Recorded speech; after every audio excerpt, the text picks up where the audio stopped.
ಬಿಹಾರದಲ್ಲಿ ಪ್ರತಿ ಮನೆಗೂ ಕೂಡ ಇದೀಗ ಸರ್ಕಾರಿ ನೌಕರಿ ಭರವಸೆಯನ್ನ ಕೊಟ್ಟಿದ್ದಾರೆ. ನೋಡಿ, ಇಷ್ಟು ದಿನಗಳ ಕಾಲ ಗ್ಯಾರಂಟಿ ಗ್ಯಾರಂಟಿ ಗ್ಯಾರಂಟಿ ಅಂತಿದ್ವಿ. ಈಗ ಬಿಹಾರದಲ್ಲೂ ಕೂಡ ಗ್ಯಾರಂಟಿ ಒಂದು, ಅದು ಸರ್ಕಾರಿ ನೌಕರಿ ಭರವಸೆ ಗ್ಯಾರಂಟಿ ರೀ. ಇದು ಅಧಿಕಾರಕ್ಕೆ ಬಂದ 20 ದಿನದಲ್ಲೇ ಸರ್ಕಾರಿ ನೌಕರಿ ಹೇಳಿಕೆಯನ್ನ ಕೊಟ್ಟಿದ್ದಾರೆ. ನೋಡಿ, ಇಲ್ಲಿ ಪ್ರಮುಖವಾಗಿ ಗಮನಿಸ್ತಾ ಹೋದಾಗ ಆರ್ಜೆಡಿ ನಾಯಕ ತೇಜಸ್ವಿ ಯಾದವ್ ಅವರಿಂದ ಗ್ಯಾರಂಟಿ ಇದು. ಆರ್ಜೆಡಿ ಪ್ರಣಾಳಿಕೆಯಲ್ಲಿ ಅಸ್ತ್ರ ಮಾಡಿಕೊಂಡಂತ ಎನ್ಡಿಎ ಒಂದು ರೀತಿಯಾಗಿ ಪ್ರಣಾಳಿಕೆಯಲ್ಲಿ ಅಸ್ತ್ರ ಪ್ರಮುಖವಾಗಿ ಏನಪ್ಪಾ ಅಂತಂದ್ರೆ ಸರ್ಕಾರಿ ನೌಕರಿಯನ್ನ ಕೊಡ್ತೀವಿ ನಾವು ಅಧಿಕಾರಕ್ಕೆ ಬಂದಂತ ಸಂದರ್ಭದಲ್ಲೇ. ಅಧಿಕಾರಕ್ಕೆ ಬಂದ 20 ದಿನದಲ್ಲಿ ಸರ್ಕಾರಿ ನೌಕರಿ. ನಾವೇನಾದ್ರೂ ಬಿಹಾರದಲ್ಲಿ ಅಧಿಕಾರ ಬಂತು ಅಂತಂದ್ರೆ ನಮ್ಮ ಸರ್ಕಾರ, ಎನ್ಡಿಎ ಸರ್ಕಾರ ಏನಾದರೂ ರಾಜ್ಯದಲ್ಲಿ ಅಧಿಕಾರಕ್ಕೆ ಬಂದರು, ಬಿಹಾರದಲ್ಲಿ ಏನಾದರೂ ಅಧಿಕಾರಕ್ಕೆ ಬಂದರೆ ನಾವು ನೋಡಿ ಪ್ರಮುಖವಾಗಿ ಗಮನಿಸ್ತಾ ಹೋದಾಗ ಗ್ಯಾರಂಟಿಗಳ ಭಾಗ್ಯ. ಕೇವಲ ನಾವು ಕರ್ನಾಟಕದಲ್ಲಿ ಮಾತ್ರ 5 ಗ್ಯಾರಂಟಿಗಳು ಅನ್ಕೊಳ್ತಿದ್ವಿ. ಈ ಗ್ಯಾರಂಟಿಗಳನ್ನು ಗಮನಿಸ್ತಾ ಹೋದಾಗ ನಿಜವಾಗ್ಲೂ ಕೂಡ ಯಾವ ರೀತಿಯಾಗಿಯಪ್ಪ ಹೌದು ಹಂಗಾಗ್ತಾ ಇದೆ ಹಿಂಗಾಗ್ತಾ ಇದೆ ಅಂತ ಅನ್ಕೊಳ್ತೀವಿ. ಆದರೆ ಸರ್ಕಾರಿ ನೌಕರಿ ಗ್ಯಾರಂಟಿ ಇದೆಯಲ್ಲ, ನಿಜವಾಗ್ಲೂ ಕೂಡ ಸರ್ಕಾರ ಗ್ಯಾರಂಟಿಗಳನ್ನು ಕೊಡುತ್ತಾ ಅಥವಾ ಒಬ್ಬೊಬ್ರು, ಯಾಕೆಂದ್ರೆ ಇಲ್ಲಿ ಒಬ್ರು ಇಬ್ರು ಅಲ್ರಿ, ಪ್ರಮುಖವಾಗಿ ಪ್ರತಿಯೊಂದು ಮನೆಗೆ ನಮ್ಮ ಸರ್ಕಾರ ಬಂದಂಥ 20 ದಿನದ ಒಳಗಡೆ ನಾವು ಅಧಿಕಾರವನ್ನು ಬಂದಂಥ ಸಂದರ್ಭದಲ್ಲಿ ಪ್ರತಿಯೊಂದು ಮನೆಗೂ ಕೂಡ ಸರ್ಕಾರಿ ನೌಕರಿಯನ್ನು ಕೊಡ್ತಾರಂತೆ. ನೋಡಿ ಎಂಥ ಚಾನ್ಸ್ ಇದು. ಎಸ್, ಹಾಗಾದ್ರೆ ಮಹಾಗಠಬಂಧನ್ ಪ್ರಣಾಳಿಕೆಯಲ್ಲಿ ವೆಚ್ಚ ವಿಚಾರಕ್ಕೆ ಸಂಬಂಧಪಟ್ಟ ಹಾಗೆ ನೋಡ್ತಾ ಹೋದಂಥ ಸಂದರ್ಭದಲ್ಲಿ ನೋಡಿ, ಮಹಾಗಠಬಂಧನ್ ಪ್ರಣಾಳಿಕೆ ವೆಚ್ಚ ಅಂತ ನೋಡ್ತಾ ಹೋದಾಗ ಬಿಹಾರ್ ಬಜೆಟ್ 3.17 ಲಕ್ಷ ಕೋಟಿ ರೂಪಾಯಿ, ಸರ್ಕಾರಿ ಕೆಲಸ ಪ್ರಣಾಳಿಕೆ ವೆಚ್ಚ 6 ಲಕ್ಷ ಕೋಟಿ ಪ್ರಮುಖವಾಗಿ ಗಮನಿಸ್ತಾ ಹೋದಾಗ. ಸೊ ಈ ಗ್ಯಾರಂಟಿಗಳು ಪ್ರಣಾಳಿಕೆ ವೆಚ್ಚಗಳನ್ನು ಗಮನಿಸ್ತಾ ಹೋದಾಗ ಇಷ್ಟರ ಮಟ್ಟಿಗೆ ಇದೆ. ಬಿಹಾರ ಬಜೆಟ್ ಎಷ್ಟಿದೆ? 3.17 ಲಕ್ಷ ಕೋಟಿ ರೂಪಾಯಿ. ಸರ್ಕಾರಿ ಕೆಲಸ ಪ್ರಣಾಳಿಕೆ ವೆಚ್ಚ ಇಲ್ಲಿ 6 ಲಕ್ಷ ಕೋಟಿ ರೂಪಾಯಿ. ಹಾಗಾದ್ರೆ ಮಹಾಗಠಬಂಧನ್ ಗ್ಯಾರಂಟಿ ನೋಡಿ, ಈಗ ಈ ಪ್ರತಿಯೊಂದು ಕುಟುಂಬದ ಓರ್ವ ಸದಸ್ಯನಿಗೆ ಸರ್ಕಾರಿ ಉದ್ಯೋಗವನ್ನು ಕೊಡುವಂಥ ಒಂದು ಭರವಸೆ ಕೊಟ್ಟಿದ್ದಾರಲ್ಲ, ನಿಜವಾಗ್ಲೂ ಕೂಡ ಒಂದಿಷ್ಟು ಹೆಮ್ಮೆ ಅನಿಸುತ್ತೆ. ಹೌದಪ್ಪ, ಆ ಮನೆಯಲ್ಲಿ ಒಂದಿಷ್ಟು ಬಡತನ ಆಗಿದ್ರೆ ಆ ಮನೆಯಲ್ಲಿ ಒಂದಕ್ಕಂದ್ರೆ ಪ್ರತಿಯೊಬ್ಬರಿಗೂ ಕೂಡ ಸರ್ಕಾರಿ ನೌಕರಿಯನ್ನು ಮಾಡಬೇಕು ಅನ್ನುವಂಥದ್ದು ಆಸೆ ಇರುತ್ತೆ ಯುವಕ ಯುವತಿಯರಿಗೆ. ನಮಗೂ ಕೂಡ ಸರ್ಕಾರಿ ಉದ್ಯೋಗ ಸಿಕ್ಕರೆ ಸಾಕಪ್ಪ, ನಮ್ಮ ಜೀವನ ನಾವು ಕಟ್ಕೊಳ್ತೀವಿ, ನಮ್ಮ ಕುಟುಂಬವನ್ನು ನಾವು ನಿರ್ವಹಣೆ ಮಾಡ್ತೀವಿ ಅನ್ನುವಂಥ ಲೆಕ್ಕಾಚಾರದಲ್ಲಿ ಇರ್ತಾರೆ. ಆದರೆ ಆ ಜನಗಳಿಗೆ ಒಂದಿಷ್ಟು ಭರವಸೆ ನೀಡುವ ಮೂಲಕ ಅಧಿಕಾರಕ್ಕೆ ಬಂದ ನಂತರ ಸರ್ಕಾರಿ ನೌಕರಿಯನ್ನು ಕೊಡಲಿಲ್ಲ ಅಂತಂದ್ರೆ ಏನ್ ಮಾಡ್ತಾರೆ ಇವರು? ಹಾಗಾದ್ರೆ ನೋಡಿ, ಈಗ ಪ್ರತಿಯೊಂದು ಕುಟುಂಬದ ಓರ್ವ ಸದಸ್ಯನಿಗೆ ಸರ್ಕಾರಿ ಉದ್ಯೋಗವನ್ನು ಕೊಡ್ತಾರಂತೆ. ಇನ್ನು ಜೀವಿಕಾ ದೀದೀಸ್ಗೆ ತಿಂಗಳಿಗೆ 30,000 ರೂಪಾಯಿ ಸಂಬಳ ಅಂತೆ. ಸರ್ಕಾರಿ ನೌಕರಿಗೆ ಹಳೆ ಪಿಂಚಣಿ ಯೋಜನೆಯು ಕೂಡ ಒಂದು ಕಡೆ ಸ್ಥಾಪನೆ ಮಾಡ್ತಾರಂತೆ.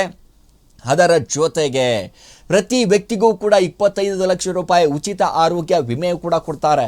ಪ್ರಮುಖವಾಗಿ ಬಿಹಾರ ಅಂತಂದ್ರೆ ಇದೀಗ ನಾವು ಗಮನಿಸ್ತಾ ಹೋದಾಗ ಏನಾದರೂ ಎನ್ಡಿಎ ಸರ್ಕಾರ ಅಲ್ಲಿ ಅಧಿಕಾರಕ್ಕೆ ಬಂತು ಅಂತಂದ್ರೆ ಬಿಹಾರದಷ್ಟು ಶ್ರೀಮಂತ ರಾಜ್ಯನೇ ಯಾವುದಿಲ್ಲ ಆಗುತ್ತೆ. ಅಷ್ಟರ ಮಟ್ಟಿಗೆ ಶ್ರೀಮಂತ ಆಗುತ್ತೆ. ಅಲ್ಲಿರುವಂಥ ಪ್ರತಿಯೊಬ್ಬರು ಕೂಡ ಬಡವರು ಶ್ರೀಮಂತರಾಗ್ತಾರೆ, ಮಧ್ಯಮ ವರ್ಗದವರು ಕೂಡ ಶ್ರೀಮಂತರಾಗ್ತಾರೆ. ಆದರೆ ಆಗಬೇಕ್ರಿ, ಆ ರೀತಿ ಮಾಡೆಲ್ ತರಬೇಕು ನಿಜವಾಗ್ಲೂ ಕೂಡ.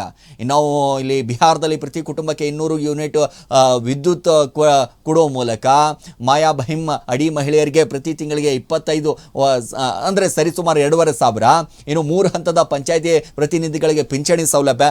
ಈ ರೀತಿ ಗ್ಯಾರಂಟಿಗಳ ಕೊಟ್ಟಂತ ಸಂದರ್ಭದಲ್ಲಿ ಹೌದು ಗ್ಯಾರಂಟಿಗಳನ್ನು ಕೊಡಿ, ಆದರೆ ಅವರಿಗೆ ಜನರಿಗೆ ಉಪಯೋಗ ಆಗುವಂಥ ಗ್ಯಾರಂಟಿಗಳನ್ನು ಕೊಡಬೇಕು. ಸರ್ಕಾರಿ ನೌಕರಿ ಆಗಿರ್ಬೋದು, ಅದರ ಜೊತೆಗೆ ಪ್ರತಿ ವ್ಯಕ್ತಿಗೂ ಕೂಡ 25 ಲಕ್ಷ ರೂಪಾಯಿ ಉಚಿತವಾಗಿ ಆರೋಗ್ಯ ವಿಮೆ. ಏನಾದರೂ ಆರೋಗ್ಯದಲ್ಲಿ ಒಂದಿಷ್ಟು ಏರುಪೇರು ಆದಂಥ ಸಂದರ್ಭದಲ್ಲಿ ಸಹಜವಾಗಿ ಈ ರೀತಿ ಆದಾಗ ಬಿಹಾರವನ್ನು ಬೇರೆ ಬೇರೆ ರಾಜ್ಯಗಳು ಕೂಡ ನೋಡುತ್ತೆ. ನೋಡ್ರಿ ರೀ, ಬಿಹಾರದಲ್ಲಿರುವಂಥ ರಾಜಕಾರಣಿಗಳು ನೋಡ್ರಿ, ತಾವು ಬೊಗಸೆಯನ್ನು ತುಂಬಿಕೊಳ್ಳುವಂಥ ಕೆಲಸ ಆಗ್ತಾ ಇಲ್ಲ.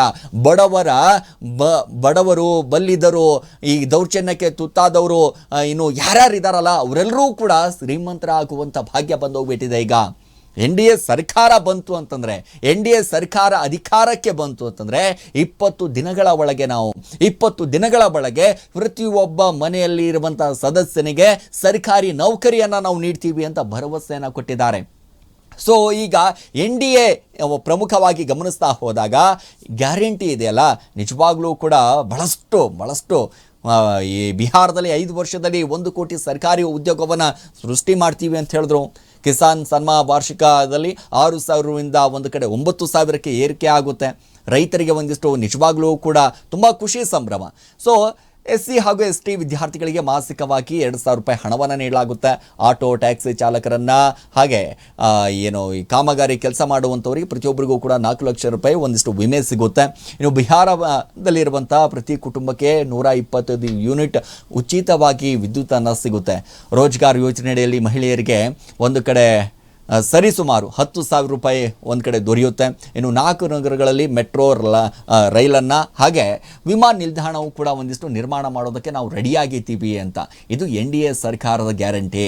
ನಮ್ಮ ಸರ್ಕಾರ ಆಡಳಿತಕ್ಕೆ ಬಂದರೆ ಸರ್ಕಾರಿ ನೌಕರಿ, ಸರಿಯಾದಂಥ ಸವಲತ್ತು, ಕಿಸಾನ್ ಯೋಜನೆ, ರೈತರಿಗೆ ಒಂದಿಷ್ಟು ಸರಿಯಾದಂಥ ಯೋಜನೆಗಳನ್ನು, ಇನ್ನು ಪ್ರತಿಯೊಬ್ಬ ಟ್ಯಾಕ್ಸಿ ಡ್ರೈವರು, ಕಾರ್ ಡ್ರೈವರು ಯಾರ್ಯಾರಿದ್ದಾರೆ, ಏನು ಕೆಲಸ ಮಾಡ್ತಾ ಇದ್ದಾರೆ, ಪ್ರತಿಯೊಂದು ಕೂಡ ಅದರ ಜೊತೆಗೆ 125 ಯೂನಿಟ್ ಉಚಿತವಾಗಿ ವಿದ್ಯುತ್ ಕೂಡ ನೀಡ್ತೀವಿ, ಕರೆಂಟ್ ಕೂಡ ಫ್ರೀ ಕೊಡ್ತೀವಿ ಅನ್ನುವಂಥ ಲೆಕ್ಕಾಚಾರದಲ್ಲಿ ನೋಡೋಣ ಸರ್ಕಾರ ಅಧಿಕಾರಕ್ಕೆ ಬಂದ ನಂತರ ಯಾವ ರೀತಿಯಾಗಿ. ಯಾಕಂದರೆ ಒಂದಿಷ್ಟು ಜನ ಹೇಳ್ತಿರ್ತಾರೆ ಅಧಿಕಾರಕ್ಕೆ ಬರೋದಕ್ಕೋಸ್ಕರ ಯಾವ ರೀತಿಯಾಗಿ ಏನೇ ಬೇಕಾದರೂ ಕೂಡ ಹೇಳಬಹುದು, ಅಧಿಕಾರಕ್ಕೆ ಬಂದ ನಂತರ ಅದು ಎಲ್ಲವೂ ಕೂಡ ಯೋಜನೆಗಳು ಜಾರಿ ಆಗಬೇಕಲ್ಲ ಅಂತ.